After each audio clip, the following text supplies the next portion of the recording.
বছরটা শেষ হলে তিন বন্ধু মিলে বনভোজনের উদ্দেশ্যে বাড়ি থেকে বের হয়ে যেতাম।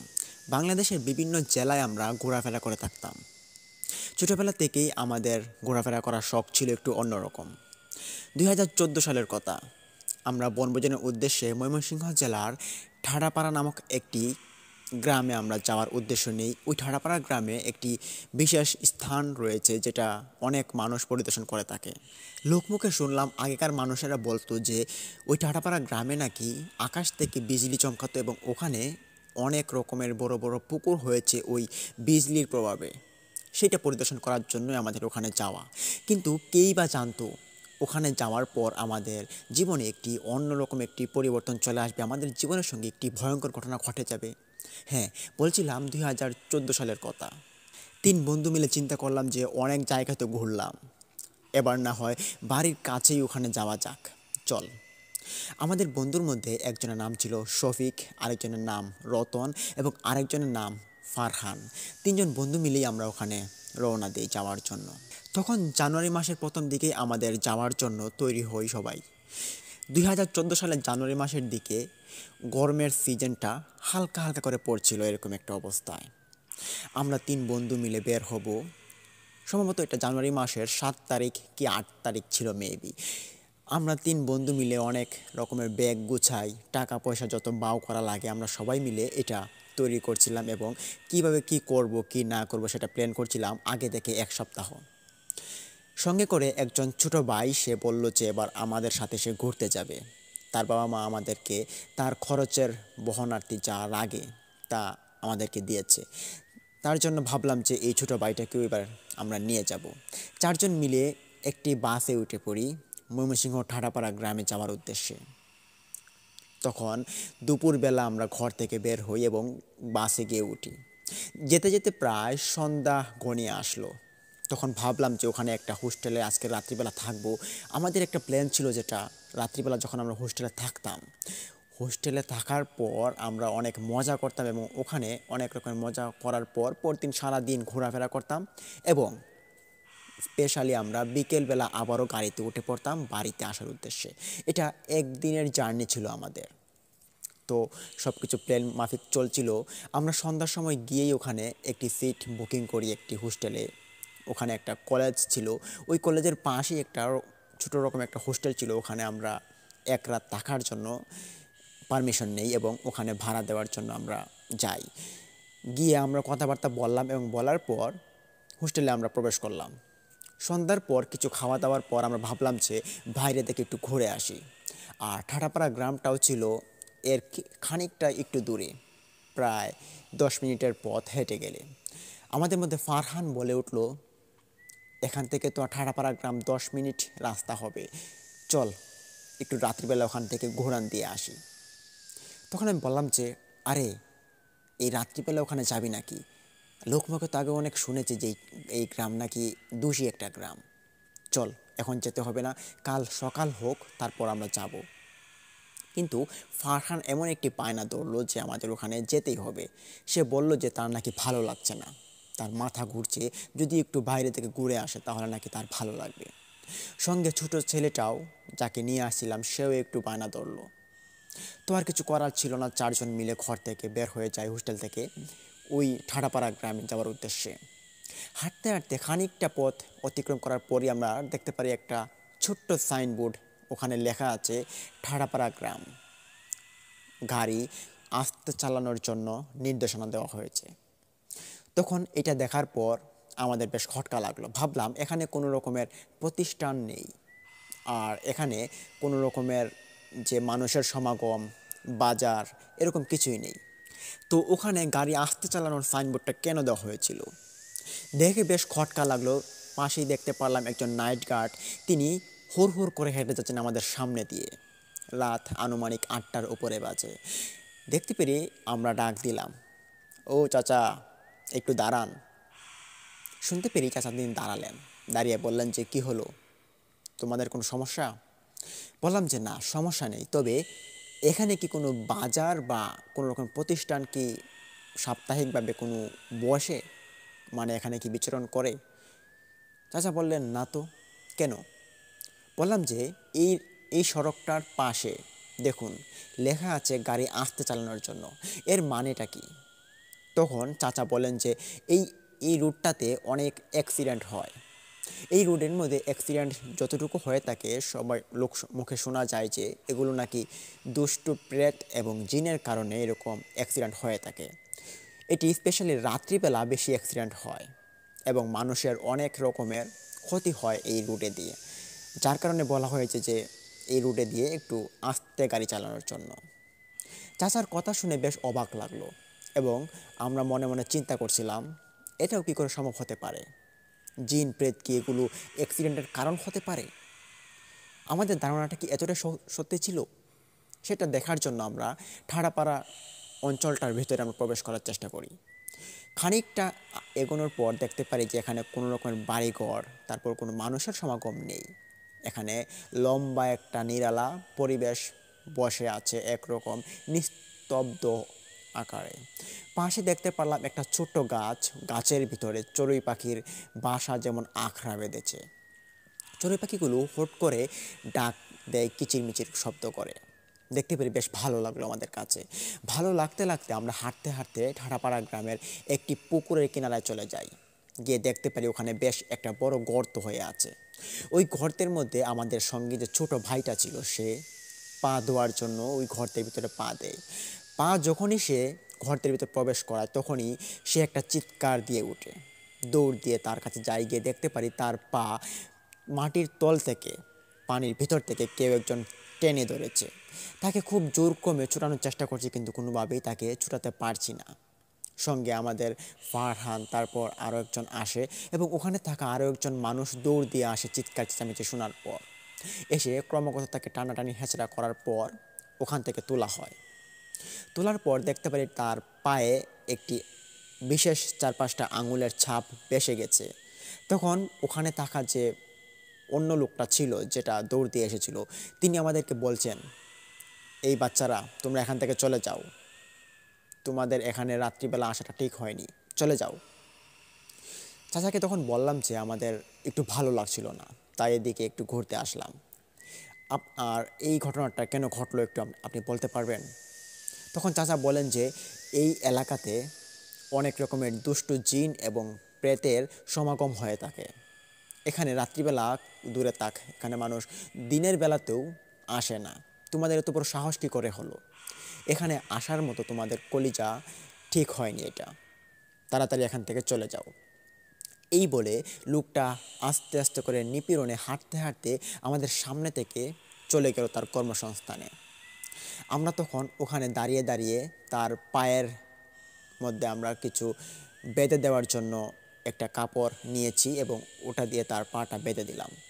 বাঁধার পর দেখতে পারি সে হাঁটতে খুব অসুবিধা হচ্ছে। ফারহানকে বললাম তাকে কোলে করে নেওয়ার জন্য। কোলে করে নিয়ে আমরা হাঁটছিলাম হোস্টেলের উদ্দেশ্যে, হোস্টেলে চলে আসবো এরকম একটা অবস্থায়। তখনই দেখতে পারি একটি বুড়িমার আবির্ভাব ঘটেছে আমাদের পিছনে। বুড়িমাকে আমরা আগে কখনো দেখিনি এবং আমরা যখন ঠাডাপাড়া গ্রামে প্রবেশ করেছি তখনও বুড়িমাকে দেখিনি। বুড়িমা তখন লাঠি হাত ইশারা করে ডাকছে, ও ছেলেরা, ছেলেরা দাঁড়াও, আমাকে তোমাদের সাথে নিয়ে যাও, নিয়ে যাও। বুড়িমার কথা শুনে বেশ অবাক লাগলো আমাদের মনে এবং পিছন ঘুরে আমরা তাকিয়ে দেখতে পারি পিছনে একটি বুড়িমা দাঁড়িয়ে আছে। তার লম্বা লম্বা সাদা সাদা চুল, মাটিতে ছুঁই ছুঁই অবস্থায়, কালো একটি কাপড় পরিধান, পায়ের মধ্যে কোনো স্যান্ডেল বা কোনো জুতা নেই এবং তার চোখের মধ্যে একটা চশমা পরিধান করা। মনে হচ্ছে বেশ স্মার্ট একটি মহিলা দাঁড়িয়ে আছে। ভাবলাম কোনো ভালো ফ্যামিলির একজন বুড়িমা হবে বা কারো দাদি, কোনো নানি বা হবে। এইটা ভেবে ওনার কাছে আমরা যাই, গিয়ে জিজ্ঞেস করি, কি হলো দাদি, আপনি ডাকছেন যে, আর এত রাত্রিবেলা আপনি এখানে কি করছেন? বুড়িমা তখন গুজা অবস্থা থেকে সে সোজা হয়ে দাঁড়ায়, দাঁড়িয়ে বলে যে, হা হা হা হা, আমি তো এখানে দাঁড়াবই, আর এখানে আমি বিচরণ করে থাকি, তা তোরা এখানে কেন এসেছিস? উত্তরে তখন বললাম যে আমরা এই ঠাডাপাড়া গ্রামটা একটু পরিদর্শন করতে এসেছি। আমরা প্রতি বছরই এদিকে বনভোজনের জন্য ঘোরাফেরা করি এবং ভাবলাম এবার আমরা এই ঠাডাপাড়া গ্রামটাতে এসে একটু ঘুরে যাই। লোকমুখে শুনতাম এখানে নাকি অনেক প্রেত এবং জিনের সম্মুখীন হয় সেইটা দেখার জন্যই আমাদের এখানে আসা। তখন বুড়িমা হাসতে হাসতে বলে যে চলে যা এখান থেকে, তোরা তাড়াতাড়ি করে চলে যা, না হলে তোদের বেশ ক্ষতি হয়ে যাবে, চলে যা বলছি। বুড়িমার কথা শুনে আমরা আবারও জিজ্ঞেস করলাম যে আমরা তো চলে যাবই, আর আপনি কি যাবেন না? আপনি কি এখানেই দাঁড়িয়ে থাকবেন নাকি? তখন বুড়িমা বলেছে, আমাদের কথা তোকে চিন্তা করতে হবে না, তোরা চলে যা, চলে যা, আর রাত্রিবেলা এখানে কোনো দিন আসার চেষ্টা করবি না। তোদেরকে প্রথমবারের মতো ওয়ার্নিং দিয়ে দিলাম। এই বলতে বলতে বুড়িমাকে দেখতে পারলাম লাঠিটাকে টেপ টেপ শব্দ করে আমাদের আমাদের দিক থেকে মুখ ফিরিয়ে উল্টো দিকে সে হাঁটা শুরু করেছে। যেদিক দিয়ে ঠাড়াপাড়া গ্রামের একটি পুকুর বয়ে গিয়েছে এবং ওখান দিয়ে ঠাড়াপাড়া গ্রামটা অবস্থিত, যেখানে অনেক বিজলি পড়তো আকাশ থেকে, আগে লোকমুখে শোনা যেত, সেদিকে সে হাঁটা শুরু করেছে। বুঝতে পেরে বেশ অবাক লাগলো এবং খটকা লাগলো আমাদের মনে। এত রাত্রিবেলা এই বুড়িমা, এত একটি স্মার্ট বুড়িমা যেটা আমরা কখনো দেখিনি আগের বেলায়, এটা কোথা থেকে আবির্ভাব হলো? এইটা বুঝতে বুঝতে আমরা এখানে চারজন দাঁড়িয়েছিলাম। হুট করে দেখতে পারি বুড়িমা এখান থেকে অদৃশ্য হয়ে পড়ে। বুড়িমার অদৃশ্য হয়ে যাওয়াটা আমরা চারজন সচক্ষে দেখতে পারি। এক একজন আরেকজনকে জিজ্ঞেস করছি যে তোরা কি কিছু দেখেছিস? বলে যে হ্যাঁ, দেখতে পারলাম তো, এখনই বুড়িমা এখানে ছিল, বাট এখান থেকে কোথায় চলে গেল আবার। ফারহানও বলছে একই কথা। তখন আমরা চারজন মিলে ভয় পাই খুব, এবং ভয় পেয়ে ওখান থেকে তাড়াতাড়ি লিভ নিয়ে আমরা চলে আসি আমাদের হোস্টেলে। হোস্টেলটা বেশ ছোটই ছিল। হোস্টেলে ঢোকার পর একটা দারোয়ান আমাদেরকে আটকিয়ে বললো, তোমরা কোথায় গিয়েছিলে? রাত 10টা বাজে প্রায়। বললাম যে আমরা গিয়েছিলাম একটু হাঁটাহাঁটি করার জন্য। ওখানে একটা বুড়িমাকে দেখতে পারলাম। বুড়িমা সে অদৃশ্য হয়ে গেল আমাদের চোখের সামনে থেকে। এটা কি করে হতে পারে? তখন দারোয়ান বলে, সর্বনাশ, তোমরা এদিকে এদিকে কেন গেলে? এই জায়গাটা খুব খারাপ একটি জায়গা, এটা ভালো জায়গা না। এখানে অনেক দিন পর পর অনেক মানুষের মৃত্যু ঘটে। তখনই ওই দারোয়ানটা দেখতে পারে আমাদের যে ছোট ভাইটা, তার পা থেকে রক্তের ছুঁই ছুঁই ভাব ফোঁটা ফোঁটা পড়ছে মাটিতে। দেখতে পেয়ে সে হা করে তাকিয়ে আমাদেরকে জিজ্ঞেস করলো, কি হলো তোমাদের এই ছোট বাচ্চাটার পা থেকে রক্ত পড়ছে কেন? উত্তরে তখন সব ঘটনা খুলে বললাম। তখন দারোয়ানটা আমাদেরকে খুব সাবধানো এবং আমাদেরকে গালিস্বরূপ কিছু কথাবার্তা বলার পর বলে যে তোমরা যদি আরও একবার এদিকে যাওয়ার চেষ্টা করো, তোমাদের কিন্তু খারাপ ছাড়া কোনো কিছু ভালো হবে না, এই বলে দিলাম। তখন দারোয়ানের কথা শুনে বেশ ভয় লাগলো। আমরা তখন হোস্টেলের ভিতরে প্রবেশ করি এবং হোস্টেলে গিয়ে সবাই চিন্তায় মগ্ন হয়ে আছি। ঘুরতে আসলাম এবং আসার পর একই ঘটনা ঘটছে আমাদের সঙ্গে, এই নিয়ে দুশ্চিন্তায় ভেঙে পড়ি। ছোট ভাইটার এরকম একটি অবস্থা। বাটন ফোনটা দিয়ে ফোন দিলাম তার বাবাকে, দিয়ে বললাম যে আপনার ছেলের সঙ্গে খারাপ ঘটনা ঘটেছে। তখন তার বাবা বলল যে আমি কি এখানে আসবো তোমাদের কাছে? বললাম যে না, আমরা কালকে বিকেলবেলা বাড়িতে চলে আসবো, সে তখন না হয় দেখেন। তখন তার বাবাকে আমরা সান্ত্বনা দিলাম এবং তার বাবাকে আমরা আসতে নিষেধ করলাম। আমরা তখন হালকা খাওয়া দাওয়ার পর ভাবলাম যে এখানে ঘুমিয়ে পড়ব। আমার ঘুম লাগে লাগে এমন একটা অবস্থায় ছোটো বাচ্চাটা ঘুমিয়ে গিয়েছে। এদিকে ফারহান আর সে সজাগ রয়েছে। শুনতে পারি তারা ফিস ফিস করে কি একটা কথা বলছে। ফারহান বলে উঠল, এই যাবি, চল এদিকে গিয়ে একটু ঘুরান দিয়ে আসি। তখনই সে বলে উঠল যে না না, এমনিতেই খুব দখল গিয়েছে আজকে, এখানে যাওয়া যাবে না আজকে। তোর সঙ্গে কি কিছু ঘটনা ঘটেনি? তোর সঙ্গে ঘটনা ঘটলে তুই বুঝতে পারতি। তখন ফারহান বলে ওঠে যে আরে ভাই, এগুলো সব ভুয়া মিথ্যা, আর জিন প্রেত বলতে কিছু হয় না, চল গিয়ে একটু আবার ঘোরান দিয়ে আসি, যদি কোনো কিছুর সম্মুখীন হই তাহলে জ্ঞান লাভ হবে। তখন দেখতে পারি যে তারা দুইটা মিলে দরজা খোলা অবস্থায়। আমি তখন ঘুম থেকে লাফ দিয়ে উঠে বলি যে ফারহান, তোরা কোথায় যাচ্ছিস? আমার কথা শুনে তারা হতভম্ব হয়ে দাঁড়িয়ে পড়ে এবং বলে যে তুই কি ঘুমাসনি এখনো? বললাম যে না, তোরা কোথায় যাচ্ছিস? তখন বলে যে আমরা যাব ওইটা পরিদর্শন করার জন্য, তুই যাবি? বললাম যে তোরা কি পাগল? তোদের কি মাথায় কোনো সমস্যা হয়েছে নাকি?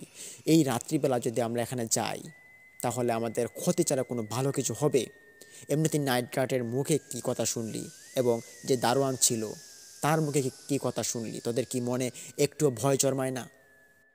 তখন ফারহান হাসতে হাসতে বলে যে, আরে ভাই, তুইও দেখা যায় এই আগের যুগের মতো পড়ে আছিস, ছাড় তো এসব, আমাদেরকে যেতে দে, আর তুই যদি যেতে চাস তাহলে আমাদের সঙ্গে আসতে পারিস। আমি বললাম যে না, আমি যাব না, তোদের এত শখ হয়েছে, তোরা যা, তোদের মরবার শখ হয়েছে আর কি। এই বলে তারা চলে গেল আমার সামনে থেকে, ঘরের দরজা খুলেই তারা বের হয়ে চলে গেল। এদিকে আমার মাথা ঘুরপাক খাচ্ছে, বসে বসে চিন্তা করছি যে তারা যে বের হয়ে গেল, যদি কোনো সমস্যা হয় এই রাত্রিবেলা তাদেরকে কোথায় নিয়ে যাব, কি করব, তাদের বাবা মাকে কি জবাব দেবো আমি, এটা চিন্তা করছি এবং মাথা ঘুরপাক খাচ্ছে। খানিকক্ষণ পরই দেখতে পারি আমার যে ছোটো ভাইটা ছিল, যে চাচাতো ভাইটা, সে ঘুম থেকে উঠে গিয়েছে। সে হয়তো সম্ভবত কোনো ভয় পেয়েছে, তার ভয়ে ঘুম থেকে লাফ দিয়ে উঠে সে কান্না করে দিয়েছে। তার কান্নাতে আমি জিজ্ঞেস করলাম যে কি হয়েছে, পায়ে ব্যথা করছে? বলে যে না, একটা স্বপ্ন দেখেছি, দুঃস্বপ্ন। বললাম যে কী স্বপ্ন? বলে যে কেউ একজন আমাকে তুলে নিয়ে যাচ্ছিল, এরকম একটা অবস্থা। বললাম যে আরে না, এসব ভুয়া দেখেছিস, বাদ দে। আমাদের সঙ্গে ফারহানার সে চলে গিয়েছে এটা আবার পরিদর্শন করার জন্য। ছেলেটা শুনেই সে বলে যে এখানে তো ভূত আছে, তারা এখানে কেন গেল, তুমি তাদেরকে আটকালে না? বললাম যে সেটাই তো ভাবছি, আমি আটকালাম কিন্তু তারা থাকেনি, তারা ওখানে জোর করে চলে গিয়েছে। তখন আমি ভাবলাম যে বাইরে যাই এবং গিয়ে খোঁজাখুঁজির চেষ্টা করি। সময় প্রায় 40 কি 45 মিনিট সময় অতিবাহিত হয়ে পড়ে।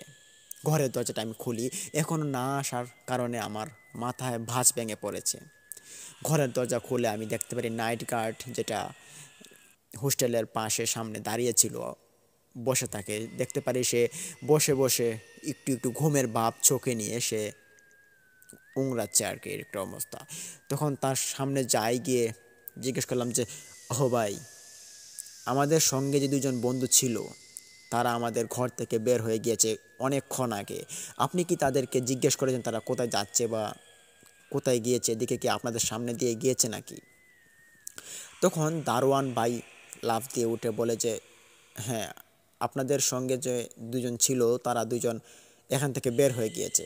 তারা আমাকে বলল তারা কোনো একটা দোকানে যাবে এবং দোকান থেকে 10 মিনিটের সময় লাগবে, তারা আবার চলে আসবে। কিন্তু এখন তো অনেকটা সময় হয়ে গিয়েছে, প্রায় 45 মিনিটের মতো সময় হয়ে গিয়েছে, এখনও আসছে না, তারা কোথায় গিয়েছে? আমি তখন বললাম যে আমি তো সেটাই চিন্তা করছি। তারা বলল যে ঠাড়াপাড়া গ্রামের উদ্দেশ্যে তারা ওই রহস্য নাকি দেখতে যাবে, উন্মোচন করতে যাবে। তখন নাইট গার্ড আমার মুখের দিকে হা করে তাকিয়ে থাকে, বলে যে সর্বনাশ, এত রাত্রি করে তাদেরকে তুমি কেন এখানে যেতে দিলে?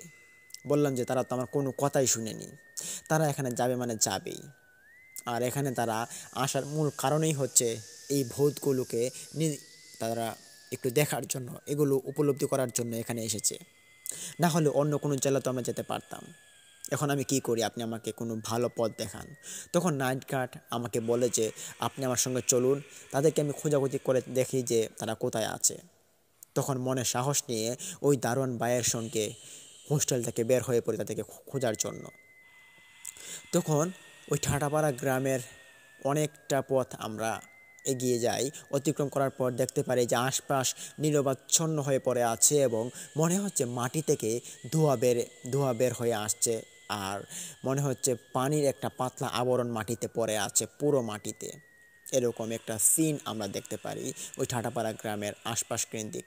ছোট ছোট গাছগুলোর নিচে কীরকম ভয়ঙ্কর একটি ঝোপঝাড়ের মতো রয়েছে।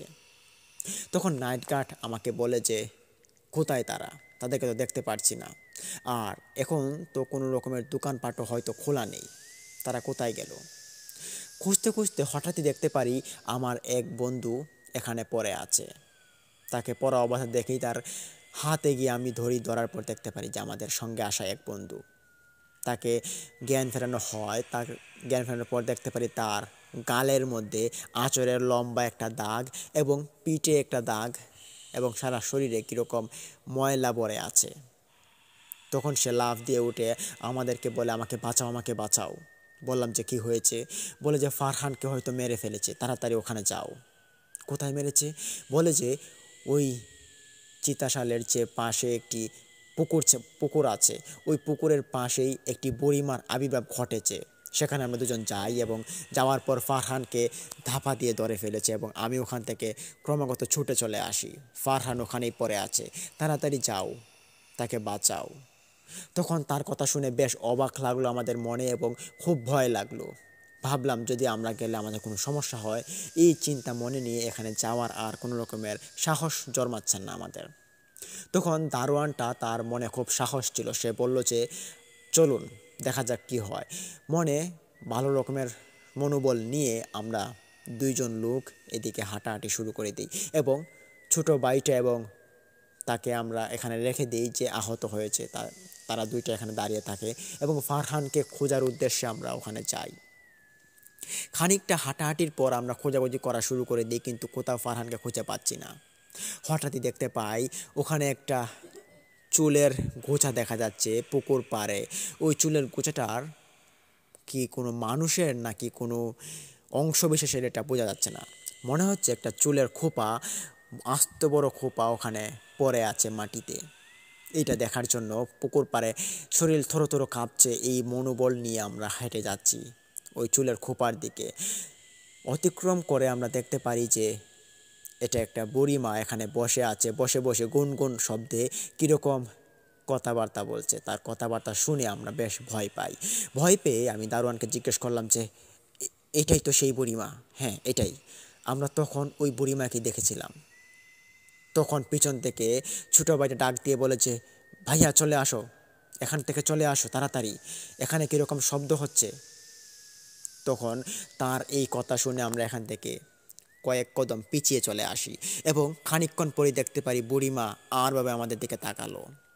তার পরনে একটা কাচের চশমা ছিল এবং ওই চশমাটা খোলার পর আমাদের দিকে আরভাবে তাকালো এবং তার হাতে থাকা লাঠিটার ইশারা করলো আমাদের দিকে। হঠাৎই দেখতে পারি আমার সাথে থাকা যে দারোয়ান ছিল সে পড়ে যায়। কী কারণে পড়ে যায় সেটা বুঝতে পারিনি। তাকে আমি হাত ধরে তুলি, তার দুইটা পা পুকুরের পানিতে চুবিয়ে গিয়েছিল, সেখান থেকে তাকে টেনে তুলি। তখন এক দৌড় দিয়ে আমরা ওখান থেকে চলে আসি এবং হোস্টেলে চলে এসে মানুষকে ডাকাডাকি শুরু করে দিই। অনেক মানুষের আবির্ভাব ঘটিয়েছে এখানে, আমরা মানুষজন সকল বেরিয়ে আসে। সবাইকে ঘটনা খুলে বললাম যে ফারহান আমাদের এক বন্ধু ওখানে নিখোঁজ হয়ে গিয়েছে, আপনারা আমাদেরকে সাহায্য করুন আমাদের বন্ধুকে ফিরে পাওয়ার জন্য। তখন সব রকমের মানুষ তারা বলল যে আচ্ছা ঠিক আছে, আপনি আমাদেরকে নিয়ে চলুন, দেখি কোথায় আপনার বন্ধু পড়ে আছে। তখন আমাদের সাথে থাকা আরেক বন্ধুকে তারা সবাই দেখতে পারে এবং দেখতে পেরে সবাই অবাক হয় এবং এখান থেকে অনেক মানুষ না যাওয়ার জন্য ঘরে চলে যায় ভয় পেয়ে, এবং কিছু সাহসী মানুষ আমাদের সঙ্গে আসে এবং আমরা ওখানে যাই। অনেকের হাতে বাটন ফোনের টর্চ লাইট ছিল এবং অনেকের হাতে টর্চ ছিল, যেগুলো আলো জ্বালিয়ে আমরা ক্রমাগত হাঁটতে থাকি।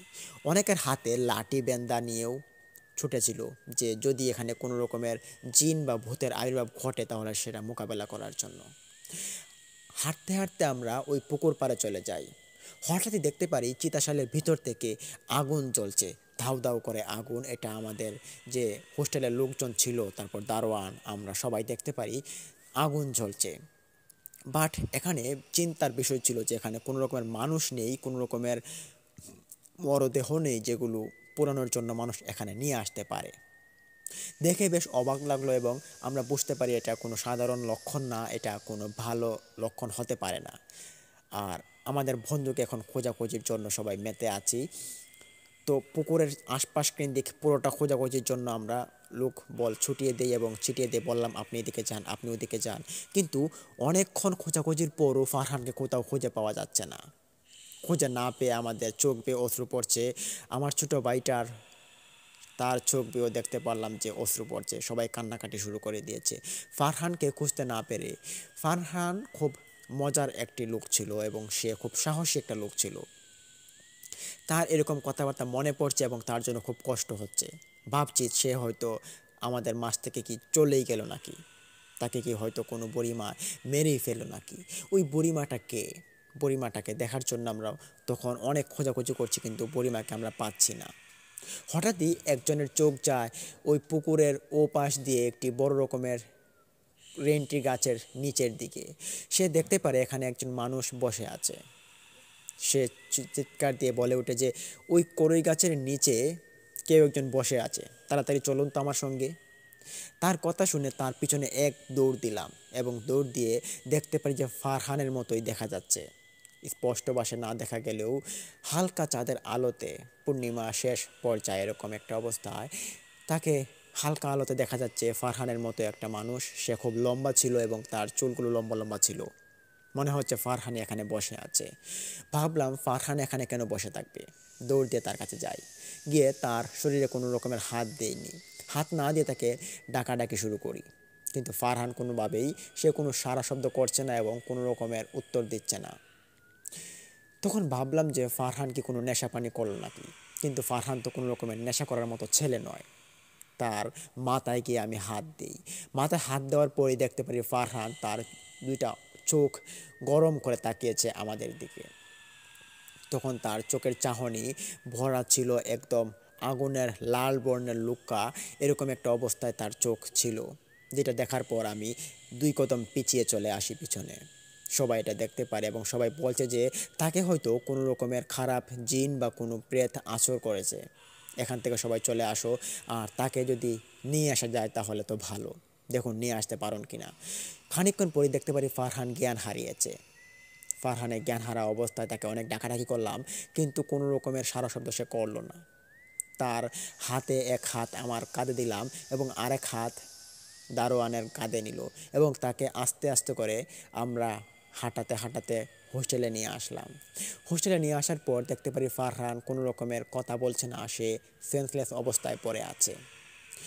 মধ্যরাত হয়ে যায়, আমাদের চোখে কারো ঘুম নেই এবং ওই যে নাইট গার্ড ছিল যেটা দারোয়ান, তিনিও আমাদের সঙ্গে সময় কাটান এবং আমাদেরকে সান্ত্বনা দিচ্ছেন, বলছেন যে কি করা যায় বা কি করা না যায়, এবং ফারহান যদি কোনো রকম উল্টাপাল্টা করে তাহলে তাকে ফেরানোর জন্য তো অনেক লোকের প্রয়োজন, যার কারণে ওই দারোয়ান আমাদের সঙ্গে এসে বসে। মধ্যরাত হয়ে আসে, 3টা বাজে, তখন আমাদের চোখে একটু একটু ঘুম লাগে প্রায়। দারোয়ানও আমাদের সঙ্গে সঙ্গে একটু একটু ঘুম ঘুম অবস্থায় শুয়ে আছেন সবাই মিলে। হঠাৎই শুনতে পাই দরজা খোলার শব্দ। দরজা খোলার শব্দ শুনতে পেরেই আমার চোখ অটোমেটিক খুলে যায়, দেখতে পারি ফারহান দরজা খুলছে। ফারহান অসুস্থ শরীর নিয়ে সে দরজা কী করে খুলছে, তার শরীরে মারাত্মক দাগ ছিল, মুখে হাতে পায়ে আমার দ্বিতীয় বন্ধুটার মতো তারও অবস্থা ছিল। মনে হয় তাকে কেউ মেরে দিয়েছে বা কোনো রকমের আঘাত করেছে, কোনো দুষ্টু জিন বা পিশাচ এরকম হতে পারে, 2 বন্ধুকে এরকম একটা অবস্থা করে দিয়েছে। সেই শরীর নিয়ে সে কি করে দরজা খুলে বাইর হওয়ার জন্য বাইরে বিচরণ করবে, এরকম একটা অবস্থায় সে যেতে চাইছে। তার দরজা খোলার শব্দ শুনেই আমি লাফ দিয়ে উঠে একটা চিৎকার দিলাম। চিৎকার শুনে আমার সঙ্গের বন্ধু এবং দারোয়ান লাফ দিয়ে উঠে সবাই দেখতে পারি যে ফারহান দরজা খুলে দিয়েছে এবং সে পিছন দিকে কোনো রকমের তাকাচ্ছে না। তাকে আমরা যতই ডাকছি সে 1 কদম 2 কদম দিয়ে সামনে এগোচ্ছেই এবং এগোতে এগোতে সে ঘর থেকে বের হয়ে সে হোস্টেলের গেট অতিক্রম করবে এমন একটা অবস্থা। তখন দারোয়ানকে বললাম যে এখন থেকে কি করে ফেরানো যায়, আপনি প্লিজ কিছু করুন। তখন দারোয়ান বলে যে দাঁড়াও, আরও কয়েকজন মানুষকে ডাক দিই, তাকে আমরা একা মোকাবেলা করতে পারবো না, তাকে হয়তো কোনো দুষ্ট জিন বা কোনো পিশাচ ভর করেছে। তখনই একজন লোককে আমরা দেখতে পারি, বেশ স্বাস্থ্যবান এবং উঁচু লম্বা একজন লোক।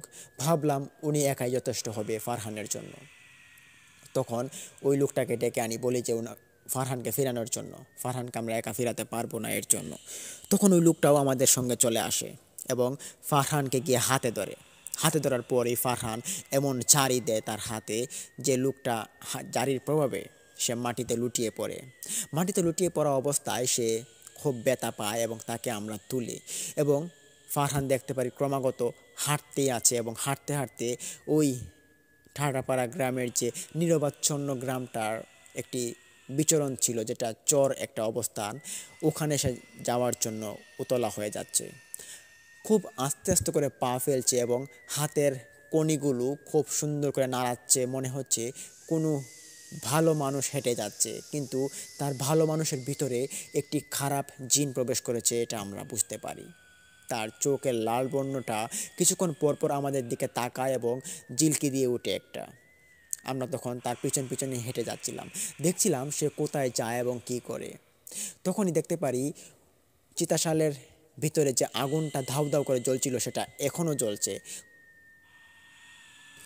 আর ফারহানের দিকে তাকিয়ে দেখতে পারি যে ফারহান ওই চিতাশালের দিকে তার আঙুল ইশারা করছে এবং সে ওখানে যাওয়ার জন্য ক্রমাগত চেষ্টা করছে। আমরা বুঝতে পারি ফারহান যদি এখানে যায় তাহলে ফারহানের খুব বড় রকমের ক্ষতি হবে।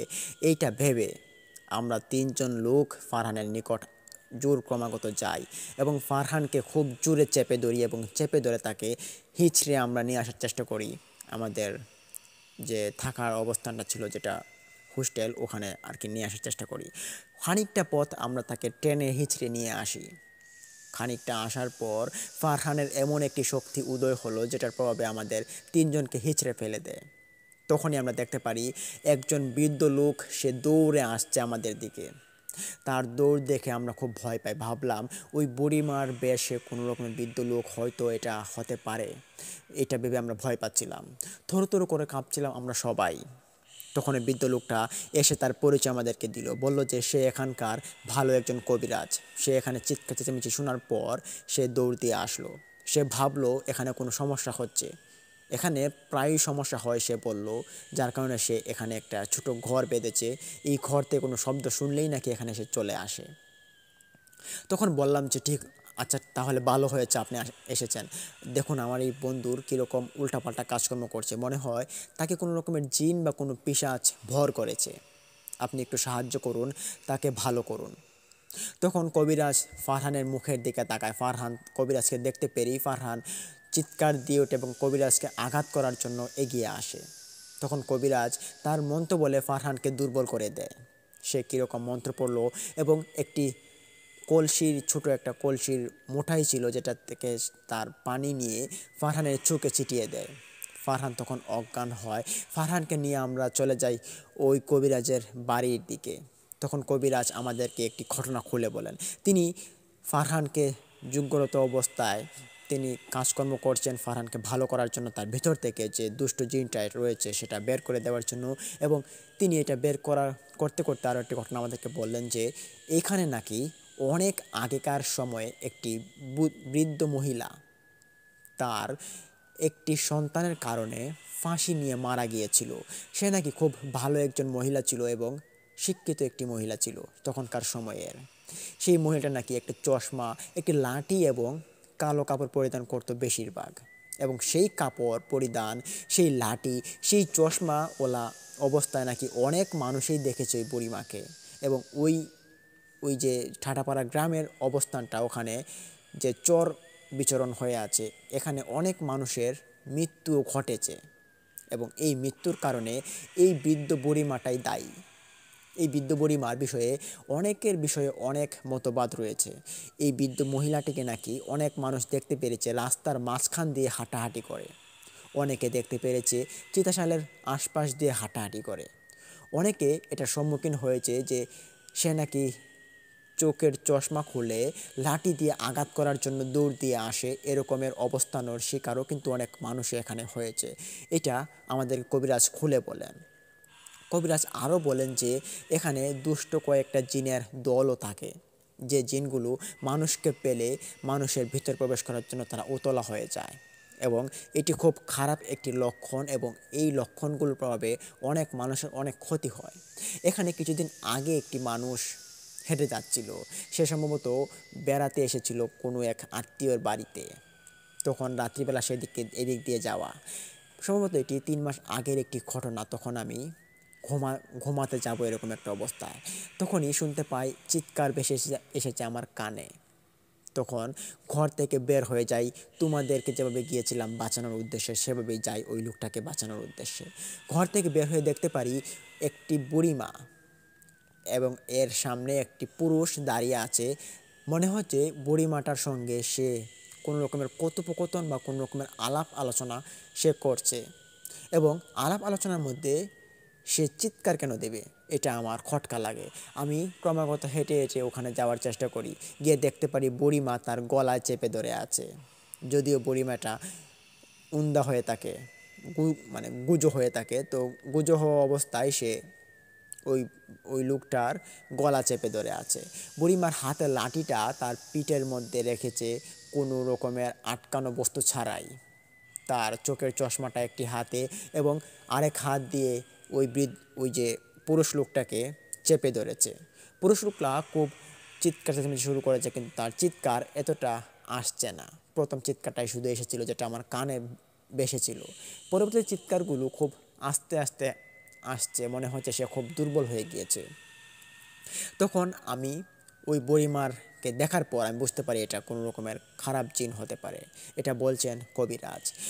কবিরাজ আরও বলেন যে তিনি ওই বুড়িমার কাছে যান। যাওয়ার পর কবিরাজের মন্ত্রের প্রভাবে নাকি ওই বুড়িমা ওখান থেকে অদৃশ্য হয়ে পড়ে এবং খানিকক্ষণ পরেই লোকটা এখানে সেন্সলেস অবস্থায় পড়ে যায়। তারপর কবিরাজ ওই লোকটাকে বাড়িতে নিয়ে আসে, মানে কবিরাজের ছোট্ট ঘরটাতে নিয়ে আসে। আসার পর সারা রাত ওখানে ওই লোকটাকে রেখে দেয়। পরদিন সকালবেলা লোকটার জন্য মানুষ খোঁজখবর নিয়ে বের হয়। তখন কবিরাজ তার সেন্সলেস অবস্থা হওয়ার দেহটাকে তাদের হাতে তুলে দেয়। তারা তখন হাসপাতাল নিয়ে নাকি ভালো করতে পারে লোকটাকে। আর এই লোকটা এখন অসুস্থ অবস্থায় নাকি দিনকাল যায়। কবিরাজের মুখে এই কথা শুনে আমাদের বেশ ভয় লাগলো এবং এরকম ঘটনা নাকি আরও সচরাচর ঘটেছে ওই কবিরাজের সঙ্গে। কবিরাজ আরও ঘটনা আমাদেরকে খুলে বললেন এবং এই ঘটনাগুলো আমাদের বেশ ভয় জাগালো এবং ভাবলাম যে এই ঠাটাপাড়া গ্রামটা এতটা ভয়ঙ্কর কেন, এবং এই বুড়িমার জন্য এই ঘটনার পরিস্থিতির শিকার মানুষ এখনও হয়। আর এই ঘটনাটির পরিপ্রেক্ষিতে আমরা যা জানলাম, যা বুঝলাম, যে এই বুড়িমার কারণেই কিন্তু এরকম মৃত্যু হয়েছিল এবং এই বুড়িমার কারণেই অনেক মানুষ অনেক ক্ষতিগ্রস্ত হয়। এবং এই এলাকাতে কোনো রকমের যে ছোটো একটা চর, এখানে কোনো রকম বাড়িঘর হয় না। এখানে একটা শ্মশান ঘাট রয়েছে, যেটার আশপাশ কেন্দ্রিক কোনো বাড়িঘর মানুষ তৈরি করে না। লিসেনার্স, এই ছিল ঘটনা। আমাদের প্রথম ঘটনাটি এই মুহূর্তে আপনাদের মাঝে আমরা শেষ করতে যাচ্ছি। আমরা এখন চলে যাব আমাদের দ্বিতীয় ঘটনায়। দ্বিতীয় ঘটনাটি আপনাদের মাঝে অনেক ভয়াবহতার রূপ নেবে। দ্বিতীয় ঘটনাটি অনেক ইন্টারেস্ট এবং অনেক ভয়াবহ একটি ঘটনা। লিসেনার্স, এর আগে আপনাদের মাঝে একটি কথা বলবো, যেটা হচ্ছে আমাদের এই চ্যানেলের সঙ্গে আপনারা যারা যারা এখনও সংযুক্ত হননি, যারা এখনও আমাদের চ্যানেলকে সাবস্ক্রাইব করেননি, তারা অবশ্যই সাবস্ক্রাইব করে পাশে থাকা বেল আইকনটি অন করুন এবং লাইক, কমেন্ট, শেয়ার করে বন্ধুবান্ধবের মাঝে ছড়িয়ে দিন। তো লিসেনার্স, চলুন এখন আমরা আমাদের দ্বিতীয় ঘটনায় চলে যাই। আশা করি দ্বিতীয় ঘটনাটি আপনাদের প্রথম ঘটনার মতো শিহরণ জাগাবে।